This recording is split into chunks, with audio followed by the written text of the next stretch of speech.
কৰি চাওঁ আহা 5.3 কুৱেশ্যন নম্বৰ 1 তলৰ চিত্ৰকেইটা L আৰু M ৰ ৰেখাডোলাৰ সমান্তৰাল L পেৰেলাল M টি ছেদক এংগুল X ৰ মান নিৰ্ণয় কৰা আমি এইটো এংগুল X ৰ মানটো নিৰ্ণয় কৰিব লাগিব আমি কেনেকৈ অতি সহজে নিৰ্ণয় কৰিম চাওঁ আহা এইটো হ'ব কুৱেশ্যন নম্বৰ 1 ৰ সমাধান A এৰ L পেৰেলাল M আৰু T ছেদক হ'ব ছেদকৰ একেফালে বৈশিষ্ট্য কোণৰ সম্পূৰক হ'ব এতিয়া ইয়াত কি হ'ব 120 degree plus x equal to ইয়াত কি হ'ব 180 ডিগ্ৰী হ'ব এটো x ইকুয়াল টু 180 ডিগ্ৰীৰ পৰা আমি 120 মাইনাস কৰিব লাগিব x ইকুয়াল টু কিমান হ'ব x ইকুয়াল টু 180 পৰা 120 ডিগ্ৰী মাইনাস কৰিলে কিমান হ'ব 60 ডিগ্ৰী হ'ব x ৰ মানটো কিমান হ'ব 60 ডিগ্ৰী হ'ব কোৱেশ্চন নম্বৰ B2 এটো x ৰ মানটো নিৰ্ণয় কৰিব লাগিব এটো হ'ব L পেৰেলাল M আৰু T ছেদক হ'ব ছেদকৰ একেফালে বৈশিষ্ট্য কোণৰ সম্পূৰক হ'ব বৈশিষ্ট্য কোণৰ সম্পূৰক হয় ইকুয়াল টু ইয়াত কি হ'ব 60 degree plus x equal to ইয়াত কি হ'ব 180 ডিগ্ৰী হ'ব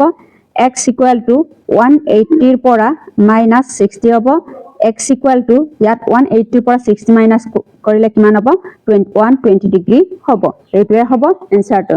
তাৰপিছত কোৱেশ্চন নম্বৰ C2 এবাৰ সি L পেৰেলাল M আৰু T ৰ ছেদক হ'ব কোন দুটা একান্তৰ অন্তঃকোণ হ'ব একান্তৰ অন্তঃকোণবোৰ পৰস্পৰে সমান হয় এতেকে ইয়াত কি হ'ব x ইকুয়াল টু 120 ডিগ্ৰী হ'ব এইটোৱে হ'ব এনসাৰটো কোৱেশ্চন নম্বৰ 2 তলৰ চিত্ৰবোৰ L আৰু M দুডাল ৰেখা আৰু N এডাল ছেদক কোনজোৰ ৰেখা পৰস্পৰে সমান্তৰাল হয় কাৰণ দৰ্শোৱা এটো আমি কাৰণ দৰ্শাব লাগিব আমি কেনেকৈ কৰিম চাওঁ কোৱেশ্চন নম্বৰ 2 এ ছেদকৰ একেফালে থকা অন্তঃকোণৰ সমষ্টিটো অন্তঃকোণ 123 ডিগ্ৰী প্লাস 57 ডিগ্ৰী হ'ব ইকুয়াল টু 180 ডিগ্ৰী হয় এতিয়া 1 এই দুইটাটো প্লাস কৰিলে কিমান হ'ব 180 ডিগ্ৰী হয় ইকুয়াল টু 180 ডিগ্ৰী হ'ব এতেকে সমষ্টি 180 ডিগ্ৰীৰ বাবে ৰেখা L আৰু M ৰ সমান্তৰাল হয় L আৰু M টো সমান্তৰাল হয় কোৱেশ্চন নম্বৰ B2 এটো হ'ব কোৱেশ্চন নম্বৰ B2 বিপৰীত কোণ হল বিপৰীত কোণটো কি হ'ব বিপৰীত কোণটো 72 ডিগ্ৰী হ'ব ইয়াত অনুৰূপ কোণ দুটা হল অসমান হয় ইয়াত অনুৰূপ কোণ দুটা অসমান হ'ব ইয়াত অনুৰূপ কোণটো হল 98 ডিগ্ৰী হ'ব ইয়াত অনুৰূপ কোণ দুটা অসমান হ'ব অসমান হলে কি হ'ব 72 degree is not equal to 98 degree হ'ব গতিকে ৰেখা দুডাল সমান্তৰাল নহয় ৰেখা দুডালটো সমান্তৰাল নহয় কোৱেশ্চন নম্বৰ C2 এটো হ'ব ছেদকৰ একেফালে অন্তঃকোণৰ সমষ্টি কৰা সমষ্টিটো কি হ'ব 75 ডিগ্ৰী প্লাস ইয়াত কি হ'ব 75 ডিগ্ৰী ইকুয়াল টু 150 ডিগ্ৰী হ'ব এটো 150 ডিগ্ৰী হয়